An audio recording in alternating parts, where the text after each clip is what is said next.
ఇలాంటి జాబ్ మేళాలు కండక్ట్ చేయడం చాలా గొప్పది. ఎందుకంటే APSSDC Andhra Pradesh state skill development corporation లో జాబ్ మేళా రావాలంటే అంటే ఈ గవర్నమెంట్ వచ్చిన తర్వాత అంటే యువతకి ఉపాధి కల్పించాలని లక్ష్యంతో అయితే రెగ్యులర్ గా జాబ్ మేళాలు కండక్ట్ చేయాలంటే స్కిల్ డెవలప్మెంట్ కి ఆదేశాలు ఇవ్వడం జరిగింది. మరి రెగ్యులర్ గా జాబ్ మేళాలు నిర్వహిస్తున్నారన్న ఆల్రెడీ డిసెంబర్ లో నిర్వహించారు. ఇప్పుడు రేపు జనవరి ఫిబ్రవరిలో నోటిఫికేషన్లు పడతాయి ఏపీఎస్ఎస్డిసిలో.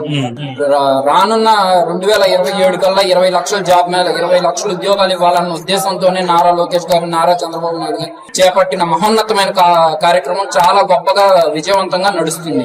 లోకేష్ గారు వర్కింగ్ ఎలా ఉంది? లోకేష్ గారు he's the game changer. Lokesh గారు ఎక్కడైతే ఓడిపోయారో అక్కడ ఇంత స్థాయిలో చేస్తున్నారు ప్రతి చోట. చంద్రబాబు గారు 2047 అంటున్నారు. ఎలా ఉండబోతుంది 2047? తిరిగిపోద్ది, అన్స్టాపబుల్. జగన్మోహన్ రెడ్డి అంటున్నాడు 2047 కాదు, ఇది ఒక వేస్ట్ అని చెప్తున్నాడు. అప్పుడు ఏం జరుగుతుంది? ముందు చూడటమే అన్నారు లెఫ్ట్ ఇంతే.